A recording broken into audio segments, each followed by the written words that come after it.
If you have stuff on your mat, just move it off to the side, or just be aware so that you're not tripping over it or getting caught in it. All right. So using the skeletal system, right, starting with the skeletal system, really activating through the tailbone, starting to feel like drawing up that energy. We're going to play with that now in a more muscular way, right? So we're going to start to use our soft tissues to also facilitate that same thing, that drawing up, that cultivation of energy. And the beautiful shape to do that is really chair pose, right? So we're going to move in and out of chair pose. So when we're doing this exercise, or this cycle of movements, I should say, it is an exercise, if you will, I want us to think about taking the belly button in and up, right?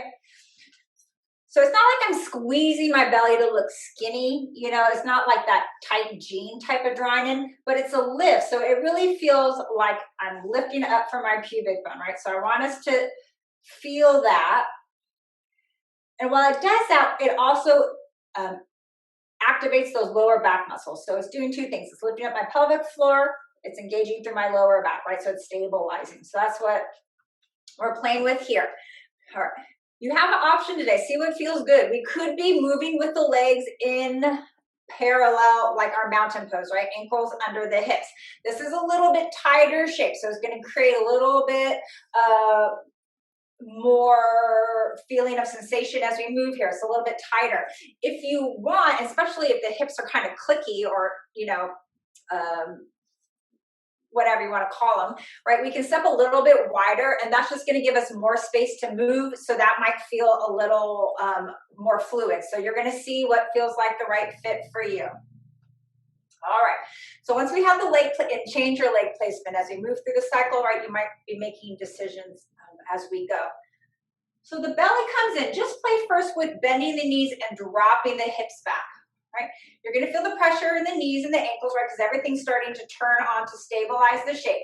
Keep focusing on the belly here for a minute. So feel again that lifting in and up with the belly button, even in the shape. And then see if you can press through the inner arches of the feet, right, to draw back up, right? So so thinking about the shaping of the movement energetically, right? So we drop down, the tailbone drops back. So I'm moving down with my tailbone. There's that lift with the belly, right? So doop down and then up, everything sucks in, right? So that's the energy of the movement. And if you like, right, then there can be the arms. So we're going to inhale, right? Exhale, push the arms back, right? Right, and it could be big, right? You could be, all right. So we're in it as big or as soft as we want to be, right? And since the feet are anchored, you might feel okay letting the eye soften again or close. So again, we're kind of tapping into the internal experience of this flow of movement. All right, we kind of set up an intention or a directionality of the practice today in our seated position at the beginning of class, and we might be able to still access that here as we move.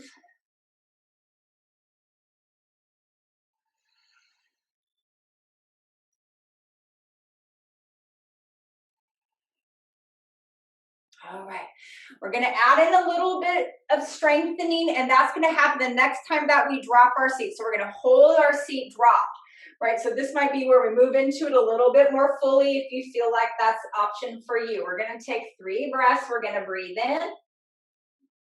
We're going to breathe out 1. We're going to breathe in.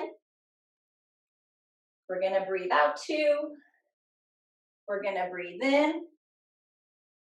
We're going to breathe out 3. Nice. Inhaling, stand all the way back up. Let the arms come down by the sides of the body.